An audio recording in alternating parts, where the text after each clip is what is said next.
नमस्कार दोस्तों, मैं Ankit Kumar, PhD scholar RC Udaipur.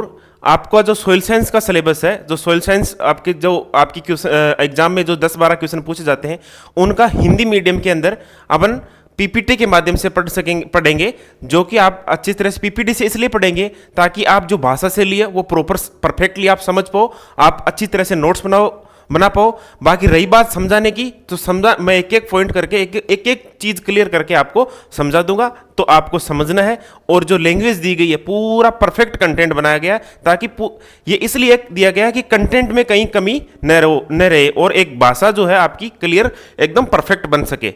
तो इसके लिए पीपीटी के माध्यम से 1 by 1 करके जो अकॉर्डिंग टू आपके सिलेबस, पूरा कंप्लीट सिलेबस आपका हिंदी मीडियम में हम करने जा रहे हैं। तो आपकी ये पहली क्लास है।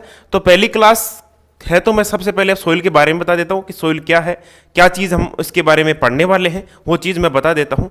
तो सोइल, देखो, सोइल का मतलब ये है कि सोइल इंपॉर्टेंट इसलिए है कि चाहे आप प्लांट ब्रीडिंग पढ़ो, एंटोमोलॉजी, पैथोलॉजी, कितने भी इंसेक्ट पेस्ट का मैनेजमेंट कर सकते हो, अच्छी वैरायटी दे सकते हो, ठीक है, ला सकते हो, लेकिन प्रॉपर सोइल नहीं है, यदि आपकी सोइल की हेल्थ और क्वालिटी अच्छी नहीं है, तो आप कितनी बेस्ट टेक्नोलॉजी से आप खेती करो, कितनी अच्छी आपकी कल्टीवार या जो आपकी वैरायटी है वो उगाओ, लेकिन आपका सोइल का मैनेजमेंट ठीक नहीं है, तो आपकी पैदावार ठीक नहीं होगी।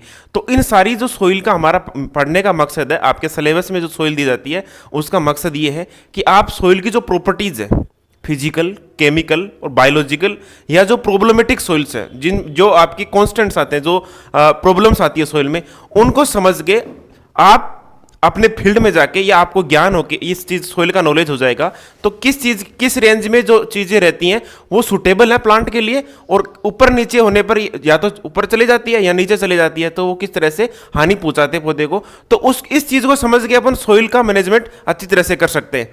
ठीक है, तो ये तो रहा सोइल साइंस पढ़ने का जो इंपॉर्टेंस है, वो मैंने बताया आपको। अब बात आते हैं पॉइंट वाइज पॉइंट, कि ये आपको सबको विदित है, सारे लोग जानते हो कि सोइल जो है एक लैटिन भाषा का शब्द है। मृदा जो है लैटिन भाषा का शब्द है। इसमें मैंने हिंदी और इंग्लिश दोनों का जो टर्म्स है ना, अब इसमें सोइल के अंदर ये चीज ध्यान रखना, जो टर्म्स है ना, टर्म्स जो शब्दावली है, उसको आप हिंदी और इंग्लिश या इंग्लिश में याद रखो तो ज्यादा बेटर रहेगा। क्यों? क्योंकि कई बार क्या होता है कि एग्जामिनर क्या करता है, क्वेश्चंस इंग्लिश में बनाएगा तो वो हिंदी में ट्रांसलेट करेगा, तो कई बार क्या होता है कि सॉफ्टवेयर हो जाता है इस तरह की शुद्ध हिंदी डाल देता है जो अपन समझ ही नहीं पाते, फिर कहते हैं कि यार ये तो क्वेश्चन ही बाहर से आ गया। ऐसा नहीं है, वो अपने समझने में भाषा दूसरी होगी, बाकी क्वेश्चन वही है, चीजें वही है। क्वेश्चन देखो, एक मैं बताऊं आपको, क्लियर कर दूं, चाहे आपका कोई सा भी एग्जाम हो, चाहे एओ हो, डब्ल्यू हो, स्कूल लेक्चरर हो, आपका प्री पीजी का हो, बैंक का हो, या कोई भी एग्रीकल्चर की बीएससी बेस या एमएससी बेस की एग्जाम जिसमें सोइल साइंस पूछी जाती है, उसमें क्या होता है कि उस सोइल की प्रॉपर्टीज रहती है फिक्स, कि मृदा की ब्लड डेंसिटी इतनी होनी है तो इतनी होनी है वो। ठीक है, मृदा की सोइल की स्ट्रक्चर ये टाइप है तो ये है, soil texture clay, sand silt clay होता है तो होता ही है। तो मृदा की जो प्रॉपर्टीज होती हैं वो होती है फिक्स, और उनसे क्वेश्चन भी फिक्स ही पूछे जाते हैं। हर एक पॉइंट से, हर एक टॉपिक से फिक्स क्वेश्चन होते हैं। साथ ही साथ में आप नोट्स बनाते जाना अच्छी तरह से। साथ ही साथ में आपको ये भी, मेरा ये रहेगा कि जहां से जो क्वेश्चन बनने वाला है ना, वो क्वेश्चन मैं आपको मार्क कर दूंगा। क्यों? जैसे यहां पे मैंने ये अंडरलाइन कर दिया, ठीक है, तो जहां मेरा पेन जाएगा, ये अंडरलाइन कर रहा हूं, इसका मतलब वहां से क्वेश्चन पिकअप हो सकता है। लैंग्वेज कैसी भी हो, वो आपका वहां से क्वेश्चन बन सकता है। फॉर एग्जाम्पल कि मृदा की उत्पत्ति कौन सी भाषा से हुई, तो ग्रीक है, लैटिन है, या फिर अरबी है, हिंदी है, इस तरह से, तो लैटिन भाषा से हुई है। तो कहने का मतलब यह है कि मैं आपको क्वेश्चंस भी बताता जाऊंगा साथ से, कि यहां से इस तरह का क्वेश्चन बनेगा, तो वो भी आपको माइंड में याद रखना है। क्यों? क्योंकि हम थ्योरी के लिए नहीं, एग्जाम की तैयारी नहीं कर रहे, हम कॉम्पिटिटिव एग्जाम की तैयारी कर रहे हैं। तो कॉम्पिटिटिव एग्जाम के लिए हम प्रिपरेशन कर रहे हैं, तो हमारा माइंड सेट होना चाहिए, पढ़ते जाओ, उसमें आपका माइंड सेट पढ़ते टाइम ही ध्यान रहना चाहिए कि भाई कौन से टाइप का यहां से क्वेश्चन किस टाइप का बनेगा। ऐसे इस तरह से समझते जाओ परफेक्टली, आप साथ ही साथ नोट्स बनाते जाओ। परफेक्टली तैयार किया गया एकदम कंटेंट हिंदी माध्यम में जो होता है, जो बीएससी लेवल का जो होता है, बराबर जो इंग्लिश मीडियम में कंटेंट होता है उसका उतना ही क्वालिटी कंटेंट जो है हिंदी मीडियम में बहुत ही कम मिलता है एग्रीकल्चर सेक्टर में।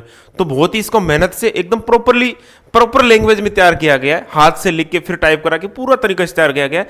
तो आपके लिए, क्योंकि आपके लिए सुविधाजनक रहे, एक ऐसे नहीं कि मैं यहां पढ़ा रहा हूं ठीक है, आप मेरे नोट्स बनाओ, आप नोट्सों से भारी क्वेश्चन आ रहे हैं ऐसा नहीं होगा। एक पहली बात मैं क्लियर कर देता हूं आपको, कंटेंट पे पूरा विश्वास करिएगा, हम पे पूरा विश्वास करिएगा कि इससे क्वेश्चन आपका बाहर नहीं जाने वाला। कोई सी भी एग्जाम की तैयारी कर रहे हो कि बस वो टॉपिक जो है आपके वो सिलेबस में होना चाहिए, ठीक है। अब सिलेबस कुछ एग्जाम्स में क्या होता है कि सिलेबस है, सिलेबस के अकॉर्डिंग है, जो टॉपिक करा रखे हैं उससे क्वेश्चन बाहर नहीं जाएगा, ठीक है। तो हाँ, 100% क्वेश्चन कहीं नहीं मिलते, एक दो क्वेश्चन है वो आपके 10, फॉर एग्जांपल 10 क्वेश्चन आएंगे सोइल साइंस से, तो 10 में से 8 तो मिल ही जाएंगे, एक दो मिल जाए 10 के 10 ही, लेकिन एक दो की कोई गारंटी नहीं रहती, क्योंकि एग्जामिनर एक दो क्वेश्चन ही ऐसे तरह के डालता है कॉम्पिटिटिव एग्जाम में गलत कराने के लिए, तो उनका तो कोई नहीं है, वो तो कहीं भी नहीं मिलेंगे। और उन दो भी सही हो, इतना पढ़ोगे तो ये बाकी 8 छूट जाएंगे आपके, समझे आप। हालांकि 10 में से 10 मिल सकते, तो कंटेंट एकदम परफेक्ट है, आपको प्रॉपरली नोट्स तैयार करने, बाद में इसके पूरा ध्यान रखना, पूरा मैं कराऊंगा आपके सिलेबस के अकॉर्डिंग, सिलेबस के अकॉर्डिंग पूरी ये लेक्चर सीरीज रहेगी, ठीक है। उसके बाद में क्वेश्चन प्रैक्टिसेज, ठीक है, साथ ही बताता जाऊंगा और बाद में भी आपका क्वेश्चन प्रैक्टिस कराता जाऊंगा, तो आपको परफेक्टली एकदम से इसको देखना है। तो चलते, तो मर्दा की उत्पत्ति कौन सी भाषा के शब्द से हुई है? लैटिन भाषा के शब्द से, क्लियर। और उस लैटिन भाषा कौन सा है? सोलम से हुई है। ये सोलम लैटिन भाषा का शब्द है। क्या है? सोलम लैटिन भाषा का शब्द है, जिसका हिंदी में मतलब होता है मर्दा।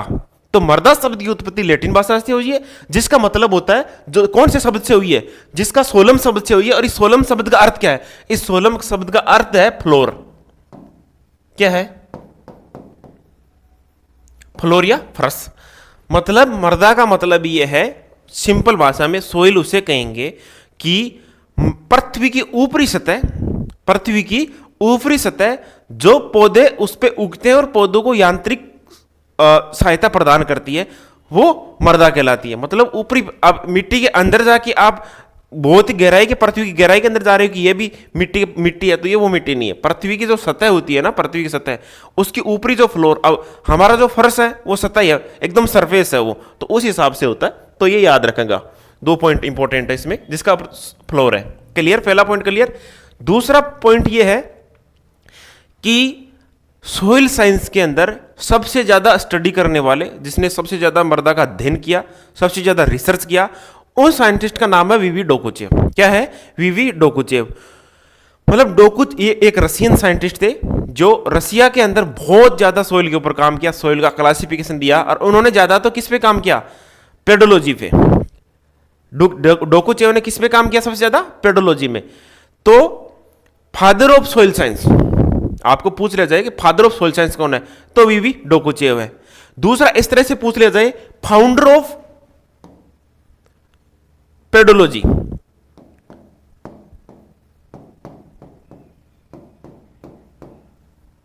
पेडोलॉजी के संस्थापक यही हैं। पेडोलॉजी के संस्थापक भी वीवी डोकुचेव ही है। मर्दा विज्ञान के जनक भी वो वीवी डोकुचेव ही है। दूसरा, father of Indian soil science, भारतीय मर्दा के जनक कौन है? तो वो है लिथर। कौन है? हिंदी में लेदर बोल दो या ये याद कर लो, एक ही बात है। तो ये इंडियन जो सोइल साइंस है उसके फादर है। और वैसे आपको पूरे वर्ल्ड के पूछे तो वीवी डोकुचेव है। क्लियर? अब ये है आपकी परिभाषा, ये है डेफिनेशन आपकी, मर्दा की डेफिनेशन। तो इसको देख लेते हैं। अब डेफिनेशन में तो इसमें समझाने वाला वैसे कुछ नहीं, आपको याद रखना है कि किस तरह से पूछ लिया जाए, क्योंकि सोइल पढ़ रहे तो सोइल की डेफिनेशन तो इंपॉर्टेंट है। मर्दा एक प्राकृतिक पिंड है। क्या है? मर्दा एक, soil is a natural body, ये अपने को प्रकृति से मिली है, नेचर मिली है ना, बनाई हुई नहीं है। मतलब ये आर्टिफिशियल नहीं है कि सोइल को बना दो भाई 10 जने इंजीनियर मिलके या फिर सोइल साइंटिस्ट मिलके बना दो सोइल को, ऐसा नहीं है। ये प्रकृति की देन है। क्या है? प्रकृति की देन है। तो एक मर्दा एक प्राकृतिक पिंड है। मर्दा एक प्राकृतिक पिंड है। Soil is a natural body जो विच्छेदित, अपक्षित खनिज पदार्थों तथा कार्बनिक पदार्थों के सड़ने से, विभिन्न पदार्थों के परिवर्तनशील मिश्रण से परिस्थितिका बोले तो प्रोफाइल के रूप में विकसित होती है। कहने का मतलब इस लाइन का यह है कि चट्टानों का अपक्षय से ओ जिसमें अकार्बनिक पदार्थ है, खनिज है, तथा कार्बनिक पदार्थ जो पेड़ पौधे जंतुओं के अवशेष से, खनिज पदार्थ और कार्बनिक पदार्थ के मिश्रण से सड़ा गलाकर जो एक मृदा प्रोफाइल का निर्माण होता है, क्या मृदा प्रोफाइल का निर्माण होता है, सोइल प्रोफाइल का निर्माण होता है, विकसित डेवलपमेंट होता है, उसे क्या कहते हैं, उसे क्या कहते हैं, सोइल कहते हैं। ये पृथ्वी को एक पतले अनावरण के रूप में ढकती है, मतलब सबसे ऊपरी सतह होती है पृथ्वी के ऊपर, वो जो ढके रखती है वही मृदा है। तथा जल व वायु की उपयुक्त मात्रा मिलाने पर पौधों को यांत्रिक आधार प्रदान करती है। अब ये भी आपको थोड़ा सा देखना है कि सोइल होती है, वो जो होती है प्लांट को मैकेनिकल सपोर्ट देती है, यांत्रिक सहारा प्रदान करती है। वो कैसे यांत्रिक सहारा या जीविका प्रदान कैसे करती है कि पेड़ जो पौधा उगता है, तो पौधा यदि मैकेनिकल सपोर्ट नहीं करे सोइल, तो पौधा गिर जाएगा। तो पौधे जो खड़े हैं, अपन देखते हैं पेड़ पौधे जो खड़े हैं, तो मिट्टी के अंदर खड़े, तो क्या है, मिट्टी तो सपोर्ट कर रही है मैकेनिकल सपोर्ट, तो वही बात कहना चाह रहा है। ठीक है, तो ये आपको इतना से याद रखना। इसमें चीज इंपॉर्टेंट क्या है, डेफिनेशन के बारे में तो कोई क्वेश्चन आएगा नहीं, वैसे ही इतना तो कॉमन अंडरस्टैंडिंग है जो आप कर लोगे। एक क्वेश्चन तो ये लैटिन भाषा का शब्द है, लैटिन भाषा का शब्द क्या है, सोलम, जिसका मतलब क्या, फ्लोर। तो 2 क्वेश्चन, वीवी डोकोचे मृदा विज्ञान के जनक, 3 लेथर इंडियन सोइल साइंस के फादर, ठीक है, पेडोलॉजी के संस्थापक डोकोचेव, बस एक नेचुरल बॉडी है सोइल। ये 3D भी होती है, 3 डायमेंशनल होती है, 3 डायमेंशनल होती है, 3 डायमेंशनल होती है, 3D होती है। क्यों 3D का मतलब, लंबाई भी होती है इसकी, इसकी चौड़ाई भी होती है, इसकी गहराई भी होती है, तो 3 है ना, तो इसको बोलते हैं 3D। तो soil is a 3 dimensional body, क्या है, 3D स्ट्रक्चर है सोइल। ठीक है, क्लियर। अब नेक्स्ट चलते, नेक्स्ट ये है, अब इसको समझने वाली बात है, इसको समझने वाली बात है, इसको इस तरह से समझेंगे अपन। जो सोइल की स्टडी करते हैं, जो सोइल साइंटिस्ट होते हैं, वो मिट्टी का अध्ययन करना है कि मिट्टी की स्टडी करते हैं, तो 2 तरीके से करते हैं। कितने तरीके से करते हैं सोइल की स्टडी, सोइल साइंटिस्ट 2 तरीके से करते हैं। पहला तो ये देखते हैं कि इस मिट्टी का निर्माण कैसे हुआ है, ठीक है, इसकी उत्पत्ति कैसे हुई है, कितने एरिया के अंदर ये मिट्टी फैली हुई है, और उसका वर्गीकरण करते हैं कि ये लाल मृदा है, काली मृदा है, भूरी मृदा है, पीली मृदा है, इस तरह से। ठीक है, तो उस ब्रांच को बोलते हैं पेडोलॉजी, और दूसरी ब्रांच को बोलते हैं इडोफोलॉजी। इडोफोलॉजी के अंदर क्या करते हैं कि मिट्टी का अध्ययन करते हैं, लेकिन उस पौधे की ग्रोथ को मद्देनजर रख के करते हैं। दोबारा समझाऊं मैं, सोइल की स्टडी करते हैं, मृदा का अध्ययन 2 ब्रांचों में करते हैं। मृदा, या फिर दूसरी भाषा में बोलूं मैं कि सोइल की स्टडी करने के लिए 2 अप्रोचेस हैं। कितनी अप्रोच है, 2 अप्रोच है। पहली अप्रोच पेडोलॉजी, दूसरी अप्रोच एडोफोलॉजी। पेडोलॉजी में क्या करते हैं, पेडोलॉजी किसे कहते हैं, पेडोलॉजी एक ब्रांच है सोइल साइंस की। क्या है, सोइल साइंस की एक पेडोलॉजी ब्रांच है, जिसमें मृदा की उत्पत्ति कैसे हुई है। उत्पत्ति बोले तो इसके पैतृक पदार्थ कौन से हैं, चट्टाने कौन से चट्टानों से हुई है, आग्नेय चट्टानों से हुई है, आग्नेय हुई है तो बेसाल्ट चट्टान से हुई है, ग्रेनाइट से हुई है, मतलब उसकी उत्पत्ति कैसे हुई है। ठीक है, उसके बाद में उसकी अध्ययन करके उसका वर्गीकरण करते हैं। वर्गीकरण का आपने देखा होगा कि ऑर्डर्स में डिवाइड कर दिया। पहले बोले, आपने सुना होगा वर्टिसोल, एरिडिसोल, एल्फिसोल, ओक्जिसोल, इनसेप्टिसोल, इस तरह का नाम सुना आपने। तो उसका वर्गीकरण करते थे। एक जैसी मृदा है, वो एक जैसी मृदा के गुण है, मृदा के गुण एक जैसे हैं तो एक टाइप की सोइल में रख दिया। दूसरे विभिन्न प्रकार के गुण आ गए मृदा के तो दूसरी टाइप में रख दिया। तो इस तरह से वर्गीकरण करते हैं। तीसरा उसका वितरण, डिस्ट्रीब्यूशन। डिस्ट्रीब्यूशन का मतलब यह है कि मिट्टी का, पर्टिकुलर मिट्टी का, एक टाइप की मिट्टी है, वो कितने एरिया के अंदर पाई जाती है। जैसे आपकी बलुई मृदा है, ठीक है, तो बलुई मृदा राजस्थान में कितने क्षेत्रफल में पाई जाती है। फॉर एग्जाम्पल बता रहा हूं कोई, जैसे 2 किलोमीटर स्क्वायर में पाई जाती है राजस्थान में, है ना, या 2000 पाई जाती है जो भी। तो इसका एरिया बताना, वितरण। ठीक है, जैसे राजस्थान है, राजस्थान में 5 टाइप के ऑर्डर पाए जाते हैं, एरिडिसोल, एंटीसोल, वर्टिसोल और एल्फिसोल। ठीक है, तो ये 5 टाइप के पाए जाते हैं। आगे बता दूंगा पूरा लिस्ट कितना। तो कौन से ऑर्डर का कितना एरिया पाया जाता है उसे वितरण कहते हैं। तो वितरण क्या है, तो वही चीज है। अब पेडोलॉजी में क्या करते हैं, अब पेडोलॉजी के अंदर, ये इस ब्रांच के अंदर सोइल प्रोफाइल की स्टडी करते हैं। किसकी स्टडी करते हैं पेडोलॉजी के अंदर, किस क्या चीज देखते हैं, इंपॉर्टेंट। ये डेफिनेशन का क्वेश्चन आता है। क्वेश्चन ये आएगा, मृदा विज्ञान की वह शाखा क्वेश्चन ऐसे आएगा, मृदा विज्ञान की वह शाखा जिसमें मृदा की उत्पत्ति, मृदा का वर्गीकरण, मृदा का वितरण का अध्ययन किया जाता है, वह कहलाता है pedology, edaphology, soil science, petrology. इस तरह से ऑप्शन रहेंगे। तो इसकी डेफिनेशन का क्वेश्चन पूछा जाएगा और ये स्टडी करने के लिए मृदा की उत्पत्ति कैसे हुई है, उसका वर्गीकरण करना है, उसके वितरण से संबंधित है, इनका अध्ययन करना है। तो अपन को क्या करना होगा, मृदा प्रोफाइल का अध्ययन करना होगा। क्या होगा, मृदा सोइल प्रोफाइल की स्टडी करनी होगी।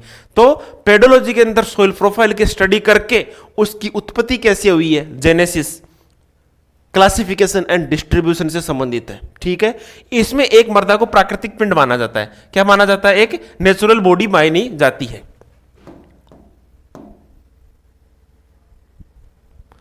नेचुरल बॉडी मानी जाती है। क्या माना जाता है, पेडोलॉजी के अंदर सोइल को नेचुरल बॉडी मानी जाती है। इसको भी इंग्लिश में लिख देता हूं क्योंकि ये साथ ही साथ हिंदी तो है ही, ये इंग्लिश भी आपको, जेनेसिस, वर्गीकरण को क्लासिफिकेशन एंड वितरण को डिस्ट्रीब्यूशन, इनकी स्टडी की जाती है। पहली बात तो आ गई। अब बी पे आ जाओ, इडेफोलॉजी। क्या, इडेफोलॉजी। इसमें ये देखते हैं कि मृदा की उत्पत्ति क्या हुई है, वर्गीकरण वितरण से इनका कोई लेना देना नहीं है। पेडोलॉजी का अध्ययन करने वाले साइंटिस्टों को पेडोलॉजी कहते हैं, पेडोलॉजिस्ट कहते हैं, और इडेफोलॉजी की स्टडी करने वालों को इडेफोलॉजिस्ट कहते हैं। ठीक, अब इस इडेफोलॉजी में क्या करते हैं, मृदा का अध्ययन उच्च पादप समुदाय के दृष्टिकोण से करते हैं। कैसे, हायर प्लांट,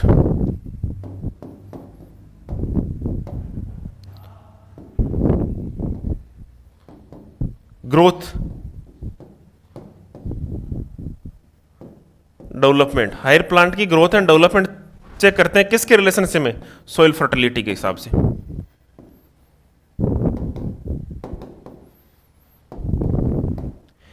इनका इस तरह से रिलेशनशिप देखते हैं। जैसे इसमें सोइल फर्टिलिटी का, मृदा उर्वरता का अध्ययन करते हैं। कैसे कि भाई ये प्लांट है, उसके लिए कितने आवश्यक पोषक तत्व है, 17 आवश्यक पोषक तत्व है।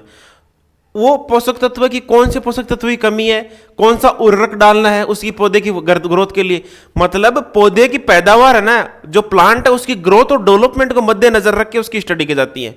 क्या की जाती है, किसके पॉइंट ऑफ व्यू से, हायर प्लांट की ग्रोथ के पॉइंट ऑफ व्यू से स्टडी की जाती है, जिसमें सोइल फर्टिलिटी का मैनेजमेंट की स्टडी की जाती है। सोइल फर्टिलिटी का मैनेजमेंट किया जाता है कि हम ये उर्वरक डाल के, हरी खाद डाल के, गोबर की खाद डाल के इस तरह से सोइल की हेल्थ इंप्रूव कर सकते हैं। और हेल्थ इंप्रूव, सोइल की हेल्थ अच्छी होगी तो प्लांट की ग्रोथ भी अच्छी होगी। इस तरह की जो स्टडी की जाती है ना, वो इडेफोलॉजी में की जाती है। तो क्लियर, ये दो चीज क्लियर। स्टार्टिंग में क्या, मैं बहुत ही बेसिक चीजें आपको सोइल साइंस में क्या करना है, जो पढ़ा रहा हूं, जो बेसिक कंसेप्ट है ना समझा रहा हूं, वो तो आपको समझना है, बाकी फैक्ट याद करना। इतनी सी चीज में ये सारी चीजें बता रहा हूं मैं, ताकि जो मेन पॉइंट है ना, आपको सीधे डायरेक्ट मेन पॉइंट हिट बताऊंगा तो आप उसको लेफ्ट हो जाओगे। सारी चीजें समझा के कोरिलेट करके ये चीजें ऐसी होती है, फिर आपको मेन पॉइंट बताऊंगा साथ ही, तो आपको लंबे समय तक याद रखे। तो इसमें याद ये रखना है, इसकी डेफिनेशन और इनकी डेफिनेशन किस में रहेगी, ये ऑप्शन में रहेंगे। क्लियर। अब क्या है, मृदा के अवयव 4 होते हैं। कितने अवयव होते हैं, 4 अवयव होते हैं। कंपोनेंट ऑफ सोइल, मृदा का जो संगठन होता है ना भाई, कोई भी, सिंपल सी बात है, कोई भी शरीर होता है वो अवयव से, कंपोनेंट से मिलकर बना होता है। हमारी बॉडी है वो भी एक कोई कंपोजिशन है, नाक है, कान है, आंख है, बाल है, हाथ है, पैर है, सारे जितने भी है ना, जितना भी सिस्टम अपना कंपोजिशन है। ठीक है, अलग अलग अवयव है, तो हमारा एक अपना कंपोजिशन है। तो वैसे ही जो सोइल का पूरा उसका संगठन देखें तो उसमें 4 अवयव से मिलकर बनी होती है। दूसरी भाषा में बोलूं मैं, मृदा कितने अवयवों से मिलकर बनी होती है, 4 अवयव। वो इस प्रकार हैं, खनिज पदार्थ जिसे मिनरल मैटर कहते हैं, कार्बनिक पदार्थ, organic matter, water, air, 4 component है। ठीक है, कोई भी कंपोजिशन कितना परसेंट होता है, 100% होता है। इस 100 में से खनिज मिनरल मैटर होता है 45%, यहां से क्वेश्चन आता है। ऑर्गेनिक मैटर होता है 5%, तो ये कितना हो गया मिला के 50%। 45 5 50, 25% वाटर और 25% एयर, ये मिला के 100 हो गया। 25 25 50 और 50 50 100। ये याद रखना, यहां से क्वेश्चन आता है आपका। क्या क्वेश्चन आएगा? मृदा में खनिज पदार्थों की प्रतिशतता है कि ठीक है, परसेंटेज पूछ लिया जाएगा इसका खनिज का। तो सोइल के अंदर मिनरल मैटर कितना परसेंट होता है? 45%। कार्बनिक पदार्थ 5%, सोइल एयर 25%, सोइल वाटर 25%। अब ये दोनों ना ऊपर नीचे होते हैं, ये तो फिक्स है, ठीक है, ये तो फिक्स है। ये भी हो सकता है 5 से कम भी हो सकता है, कि ऑर्गेनिक मैटर जरूरी थोड़ी 5 ही हो। हमारी सोइल में तो बिल्कुल ही 1-2% पाया जाता है, 1 से भी कम पाया जाता है, 1% से भी कम पाया जाता है, ठीक है। तो ये कम हो सकता है, ठीक है। इनका ध्यान ये रखना आपको कि जब बरसात होती है ये एक फ्लक्चुएट होते रहते हैं, 25 का 30 चला जाता है, या ये 25 का 30 चला जाता है। कैसे? बरसात हुई, ये रंध्रावकाश है। क्या है? ये रंध्रों के अंदर पाए जाते हैं। किसके अंदर पाए जाते हैं? रंध्रों के। वो पहले लिख रखा है, वो समझाते हैं इसको, इस तरह से समझते हैं। ये है मृदा का कंपोजिशन है, जिसमें 50% ठोस भाग पाया जाता है। कितना? Solid portion. सॉलिड पोर्शन को 2 भागों में बांटा गया है। खनिज पदार्थ सॉलिड है, कार्बनिक पदार्थ 2 भागों में बांटा गया। पहला खनिज 45%, कार्बनिक 5%, ठीक है। दोबारा समझो इसको। सोइल का कंपोजिशन देख रहे हैं, सोइल का आयतनात्मक, ये वॉल्यूम बेस है, आयतनात्मक आधार पर है। आयतनात्मक संगठन है ये मृदा का, वॉल्यूम के बेसिस पे। तो 50% ठोस होता है, मिट्टी का कंपोजिशन होता है। आप ध्यान से सुनो इसको, मिट्टी का कंपोजिशन होता है 50%, तो इसमें होता है ठोस। 50% होता है रंध्रावकाश। मतलब ठोस का मतलब सॉलिड पार्टिकल, क्या? मिट्टी के कठोर कण, और उनके बीच में जो स्पेस पाया जाता है उन्हें कहते हैं रंध्र। और रंध्रों का उन्हें हिंदी में कहते हैं रंध्रावकाश। रंध्रावकाश को इंग्लिश में कहते हैं पोर स्पेस।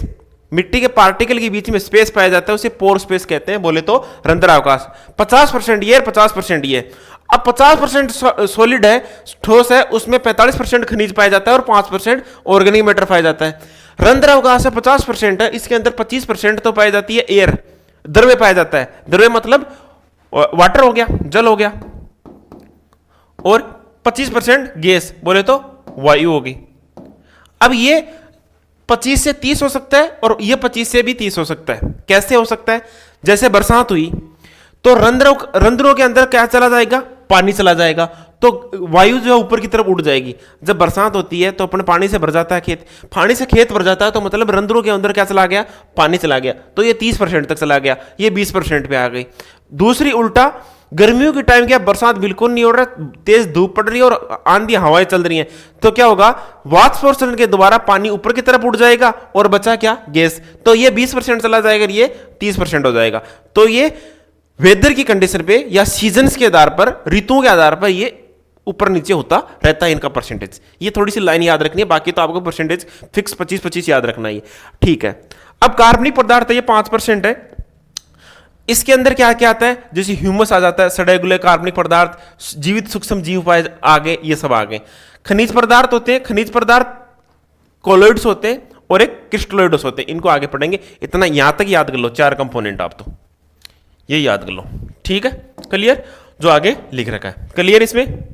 इसमें इतना ही क्वेश्चन आएगा और कुछ नहीं आएगा, ठीक। अब 2 टाइप की सोइल होती है। जैसे ये सोइल प्रोफाइल है, सरफेस से मिट्टी की जो पृष्ठ सतह है उसे 15 सेंटीमीटर तक, कितना? 15 सेंटीमीटर, 0 से 15 सेंटीमीटर की होती है, उसको तो कहते हैं सरफेस सोइल। और इस 15 सेंटीमीटर के नीचे, इस 15 सेंटीमीटर के नीचे की जो मृदा होती है उसे कहते हैं सब सरफेस सोइल।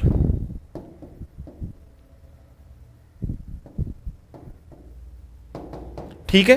अब ये बताओ मुझे, इसमें इतना याद रखना है, जो ऊपर की मिट्टी होगी उसमें कार्बनिक पदार्थ की मात्रा ज्यादा होगी, या इसमें नीचे वाली में होगी?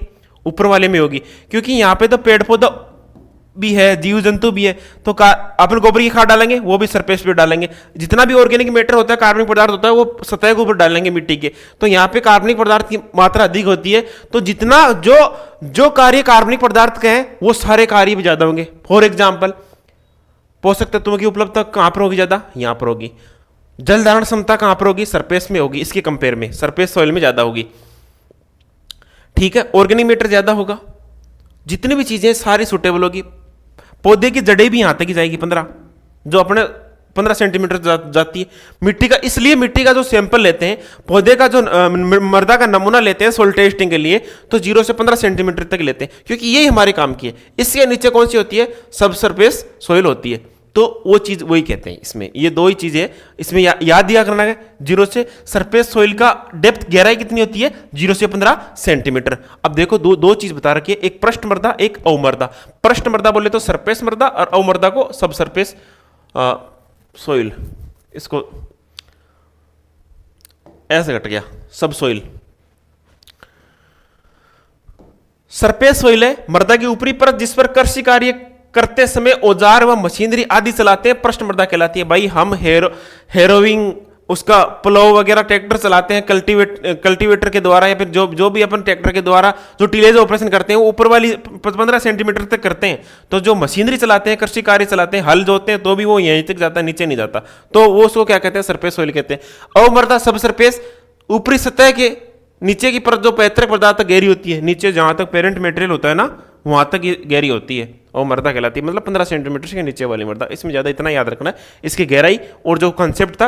अब ये समझने वाली चीज है, याद कुछ करने वाला है नहीं है। इसको आप समझ गए कि भाई सरफेस सॉइल है तो उसमें क्या डिफरेंस है, मतलब दोनों के अंदर अंतर क्या है, और ये गहराई, इतना याद रखो आप। अब सॉइल प्रोफाइल, अब मेन पॉइंट आ गया आपका। बहुत ही इसको अच्छे से समझना है, ये बहुत अच्छे से समझना है, जिससे आगे की चीजें बहुत सारी क्लियर कर दूंगा मैं अभी से। ठीक है,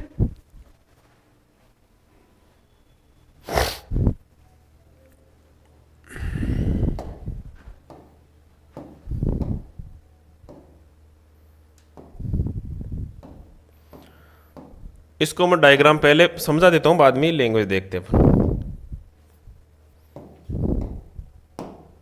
हाँ, अब इसको डायग्राम आपको नोट्स में बना लेना है। सबसे पहले ये बनाना है, हेडिंग डालनी है सॉइल प्रोफाइल।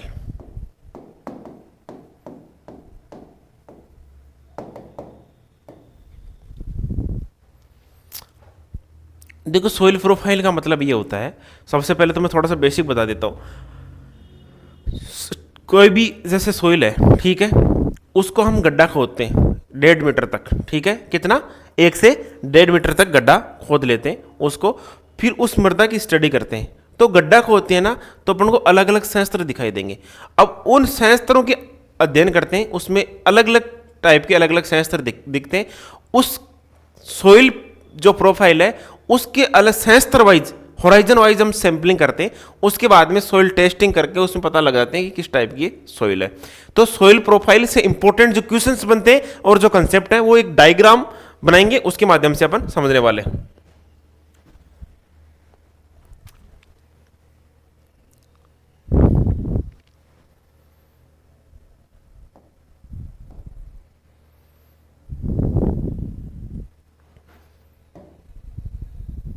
ये सॉइल प्रोफाइल, सबसे ऊपरी सतह होती है उसकी,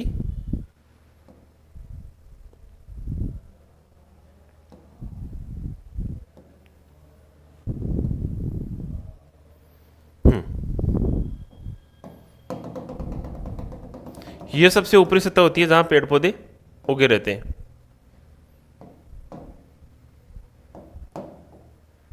ठीक है, इसको बोलते हैं ओ। ओ के बाद में ए, ई, बी, सी, आर, ये संयंत्र होते हैं।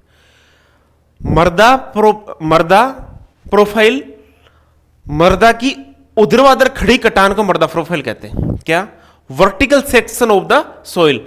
अपन मिट्टी को इस तरह से सीधा काटेंगे तो जो हमको जो हमें अलग अलग, जिसमें अलग अलग संयंत्र दिखाई देंगे, मिट्टी को एकदम वर्टिकली हम कट करेंगे तो ये सेंसर दिखाई देंगे, अलग अलग सेंसर दिखाई देंगे, उसे क्या कहते हैं? सोइल प्रोफाइल कहते हैं। तो ये डेफिनेशन तो आपको याद रखना है। इसमें ये कितने सेंसर होते हैं? 5 मास्टर होराइजन होते हैं। कितने मास्टर होराइजन होते हैं? मास्टर सेंसर कितने होते हैं? 5। ओ ए 6 हो गए, पहले 5 होते थे, आजकल नई बुकों में 6 हो गए। कितने हो गए? 6। इसे मास्टर होराइजन बोलते हैं। कितने हो गए? 6। O A E B C R. O for organic horizon, O for organic horizon.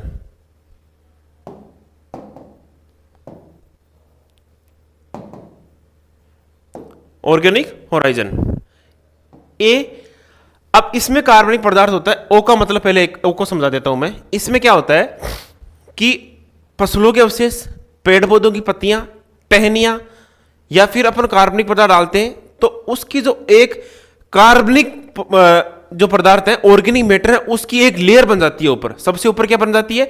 Organic layer बन जाती है, एकदम ह्यूमस टाइप की, ठीक है, बिल्कुल डार्क कलर की एक लेयर बन जाती है, उसे कहते हैं ऑर्गेनिक सेंसर। अब ये बताओ, अपन जो हमारे खेत की मिट्टी है उसमें ओ सेंसर देखने को मिलता है क्या? कभी नहीं मिलता ना। कभी एकदम डार्क कलर की ऑर्गेनिक, जिसमें ऑर्गेनिक मैटर ही है पूरा, ऐसा लेयर नहीं मिलता।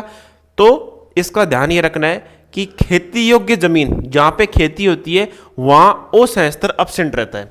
जहां खेती करने वाली है ना, उसे क्या कहते हैं? Arable land. क्या कहते हैं? Arable soil. जो खेती योग्य है उसमें नहीं मिलेगा, एब्सेंट रहेगा। तो मिलेगा कहां?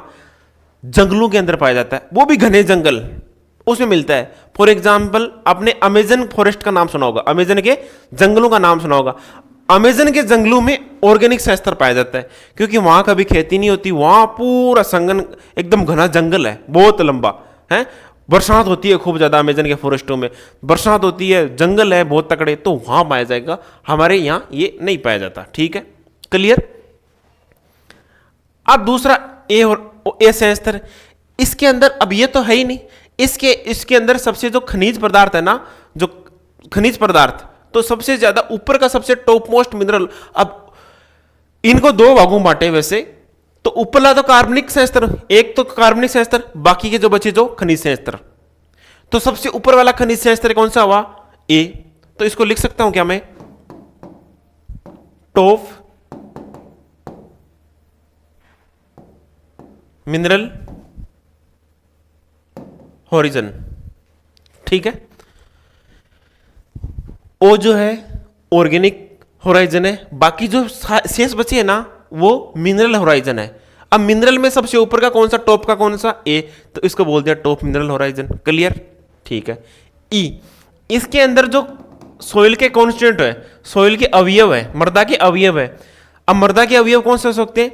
चाहे तो वो ह्यूमस हो, चाहे कैल्शियम कार्बोनेट पड़ा हो मिट्टी के अंदर, या मिट्टी के अंदर कले के कण हो, चाहे आयरन और एल्यूमिनियम की ऑक्साइड हो। तो या क्या करते हैं, जो ऊपर से पानी बहता है तो पानी के साथ ये अवयव मिट्टी के यहां से बह बह कर यहां आके जमा हो जाते हैं, यहां आके जमा हो जाते हैं। तो यहां तो होता है निक्सालन, क्या होता है? निक्सालन होता है। क्या होता है? निक्सालन होता है, या फिर इसे कहते हैं जोन ऑफ मैक्सिमम लीचिंग। और निक्सालन होता है इसके अंदर, इसे कहते हैं, ई नाम क्यों पड़ा इसका? ई नाम, E for eluvial, illuviation process होती है इसके अंदर, इलुविएशन प्रोसेस होती है। और ये जो मटेरियल यहां से पानी के साथ बहकर जिसकी लीचिंग हुई है, यहां बी सेंसर में आके जमा हो जाता है, उसको कहते हैं, उस प्रोसेस को कहते हैं आई वाला इलुविएशन। एबीसीडी के अंदर ई पहले आता है, तो पहले ई सेंसर, बाद में आई आता है, तो ये बाद वाला सेंसर, बी बाद वाला, आई बी बाद में आता है। इस तरह से याद रखोगे आप, इलुविएशन होता है, ठीक है। सी सेंसर का है, इसको कहोगे आप parent material, weathered parent material. वो इसके क्यों कहेंगे मैं बताता हूं भाई।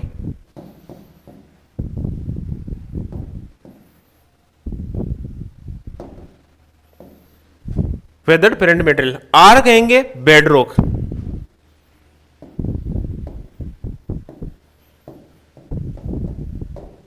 अब इसको एक बार डायग्राम बना लो आप, इसमें डायग्राम बना लो आप, फिर इसको समझाता हूं मैं, पॉज करके कर लेना, बाद में इसको कंटिन्यू समझाता हूं।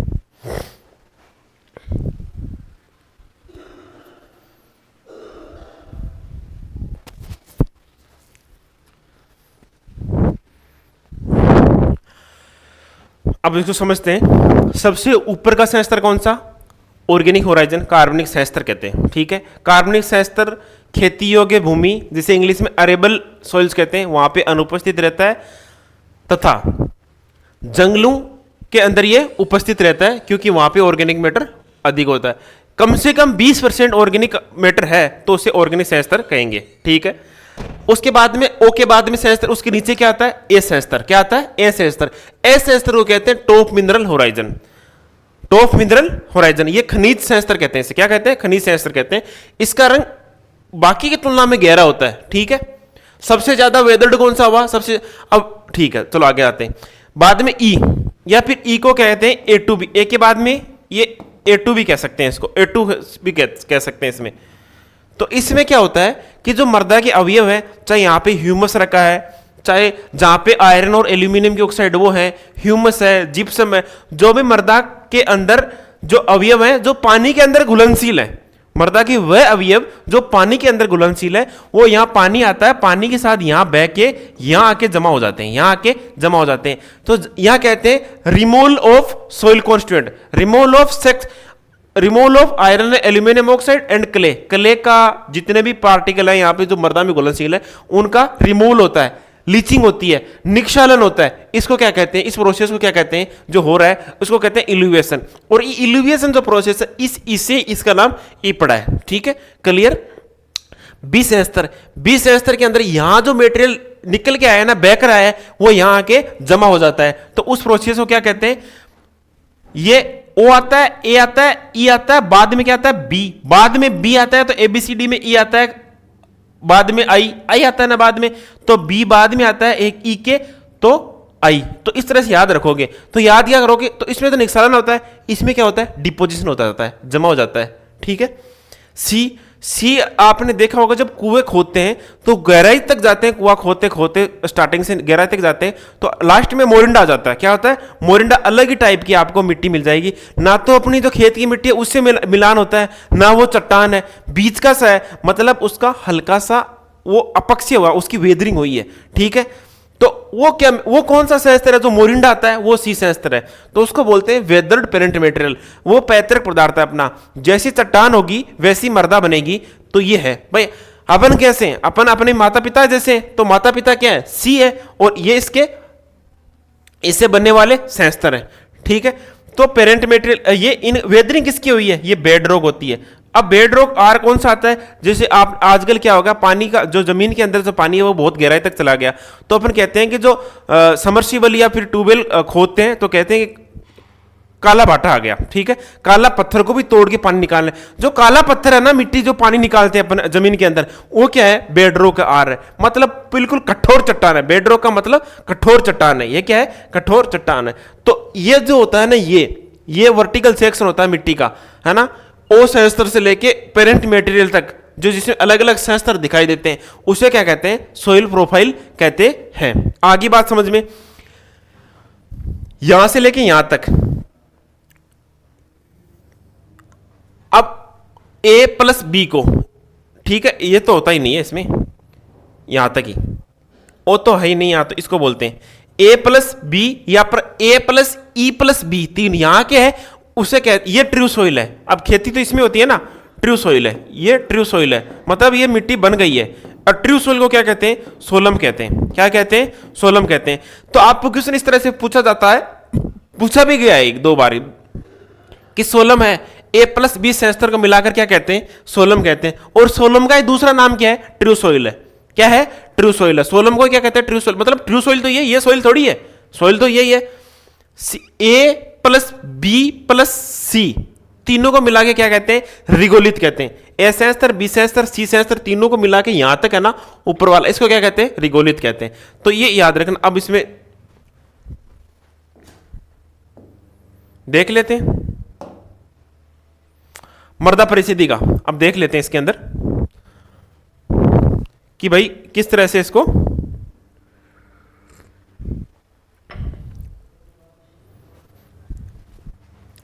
सोइल प्रोफाइल, मर्दा की ऊर्ध्वाधर खड़ी कटान को मर्दा प्रोफाइल कहते हैं। इसको इंग्लिश में भी लिख देता हूं, वर्टिकल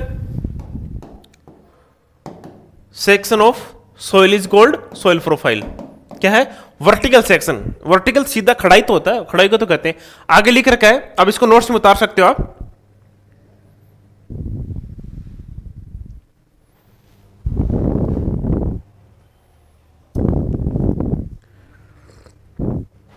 ओ सेंस्टर, ओ होराइजन, ये कार्बनिक सेंस्टर होता है। और ओ फॉर ऑर्गेनिक, जो जंगली क्षेत्रों में पाया जाता है, फॉरेस्ट में पाया जाता है। कहां? अमेजन के फॉरेस्ट जैसे फॉर एग्जांपल। ये ओ होराइजन वर्जिन सॉइल में दिखाई देता है। वर्जिन सॉइल का मतलब वो है जहां तक वहां कभी उसको खेती के लिए छेड़ा ही नहीं गया है। अमेजन के फॉरेस्ट हैं वो पहले जैसे थे वैसे ही है, उन पे कोई तरह की डिस्टर्बेंस नहीं की गई है, मतलब कोई खेती नहीं की है, उसे कहते हैं वर्जिन सॉइल। और ये वर्जिन सॉइल में दिखाई देता है ऑर्गेनिक सेंस्टर। लेकिन ये अरेबल सॉइल्स में अनुपस्थित रहता है। अरेबल सॉइल का मतलब खेती जहां पे करते हैं, जहां पे कल्टीवेशन करते हैं, वहां पे ये अनुपस्थित होता है, एब्सेंट होता है। क्लियर? ओ के बारे में इतना याद रखना है, ठीक है। ये किससे बनता है? कार्बनिक पदार्थ जो होते हैं उनके सड़ने गलने से, ह्यूमस से, इनसे बना होता है। दूसरा सेंस्टर ए सेंस्टर। क्या होता है? ए सेंस्टर। ए सेंस्टर में लिख रखा है ये मर्दा का सबसे ऊपरी खनिज सेंस्टर है। ऊपरी सेंस्टर ये टॉप मोस्ट मिनरल होराइजन है, ये मैंने बताया आपको, जो ह्यूमस और कार्बनिक पदार्थ से मिलकर बना होता है। ऊपर से तो देखो, ऊपर से तो कार्बनिक पदार्थ आ जाता है इसमें, ऊपर से तो थोड़ा बहुत कार्बनिक पदार्थ होता ही वो, और इसमें मिनरल है। तो ह्यूमस और कार्बनिक जो खनिज है, ह्यूमस और खनिज उनके मिलने से थोड़ा थोड़ा बन जाता है। इसका कलर इसलिए क्या होता है? हल्का सा गहरा होता है।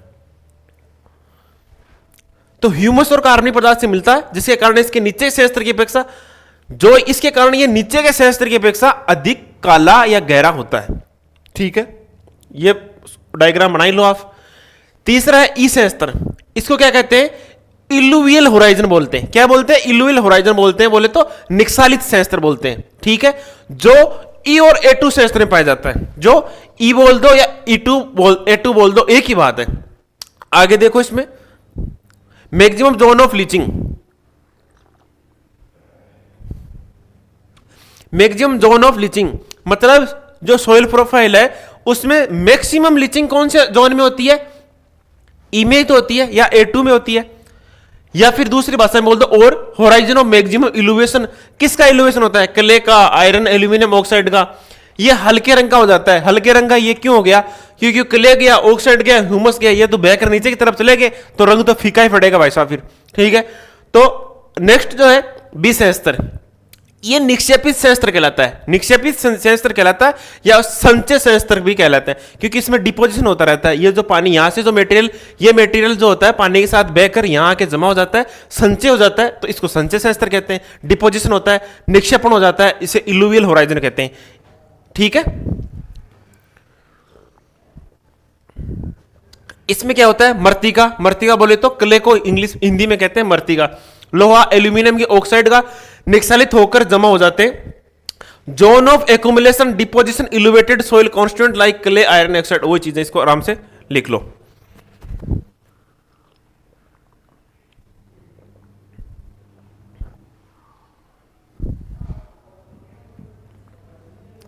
क्वेश्चन यहां से वेरी मोस्ट है, यहां से क्वेश्चन पूछा जाता है,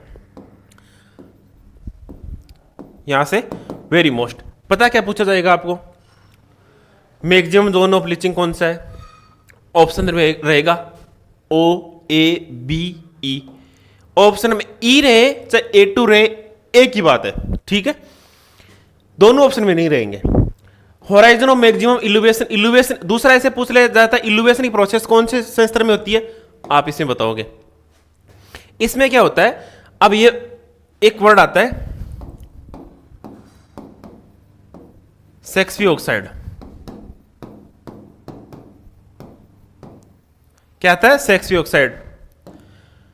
आयरन एंड एल्यूमिनियम के ऑक्साइड होते हैं को क्या कहते हैं? सेक्सफी ऑक्साइड कहते हैं। ठीक है, आयरन और एल्यूमिनियम के ऑक्साइड को क्या कहते हैं? सेक्स भी ऑक्साइड कहते हैं। याद रखना, बार बार आगे आएगा। तो अब आपको पूछ लिया जाए घुमा के आगे, इल्यूविएशन की प्रोसेस में किसका निक्षालन होता है? इल्यूविएशन की प्रोसेस में किसका निक्षालन होता है? आप कहोगे क्ले का होता है, ह्यूमस का भी हो जाता है, लिख सकते हो यहां पे, ह्यूमस का भी हो जाता है, कोई जिप्सम पड़ा है तो जिप्सम का भी हो जाता है। मर्दा में मतलब जो घुलनशील है ना, पानी में घुलनशील जो अवयव है ना, घुलनशील अवयव है मर्दा के अवयव है, उनका निक्षालन नीचे की तरफ हो जाता है और यहाँ के बी में शस्त्र में जमा हो जाता है, जिसमें एल्यूमिनियम आयरन उनके ऑक्साइड निक्षालित होकर जमा हो जाते हैं। मतलब जमा को क्या कहते हैं इंग्लिश में? डिपोजिशन कहते हैं। और डिपोजिशन का दूसरे भाषा में क्या कह सकते हैं? एक्यूमुलेशन, मतलब जमा होना, डिपोजिशन मतलब जमा होना, एक ही बात है। किसका? इल्यूवेटेड। इल्यूवेटेड का मतलब ये इल्यूवेटेड सोइल कॉन्स्टिट्यूएंट्स, मृदा के अवयव लाइक क्ले का, आयरन का, एल्यूमिनियम ऑक्साइड का आके जमा हो जाते हैं। तो बहुत इंपॉर्टेंट है, बहुत ही इंपॉर्टेंट है। क्वेश्चन ये पूछा जाएगा कि इल्यूविएशन प्रोसेस है, इल्यूविएशन प्रोसेस है कौन से स्तर में होगी ये। फिर ये दूसरी तरह से ये पूछ लिया जाएगा कि ये इल्यूविएशन ये इल्यूवियल होराइजन कौन सा होता है? बी होराइजन कहता है। या इल्यूविएशन, ये आई वाला इल्यूविएशन प्रोसेस कौन से स्तर में होती है? बी स्तर में होती है। याद रखोगे। सी स्तर ये अपक्षित पैतृक पदार्थ है, मतलब वेदर्ड पेरेंट मटेरियल है, मैंने आपको समझाया अच्छी तरह से। आर सबसे नीचे की जो कठोर चट्टान होती है ना, उसे आर कहते हैं। ए प्लस बी स्तर को क्या कहते हैं? सोलम कहते हैं या फिर ट्रू सोइल कहते हैं। Very most A plus B स्तर को क्या कहते हैं? ट्रू सोइल कहते हैं। A plus B plus C, A B C तीनों को मिलाकर क्या कहते हैं? रिगोलित कहते हैं। ठीक है, आया बात समझ में? क्या कहते हैं? रिगोलित कहते हैं। क्लियर? ये बार बार, ये बहुत इंपॉर्टेंट है। सोइल प्रोफाइल में इतना याद रखना आपको।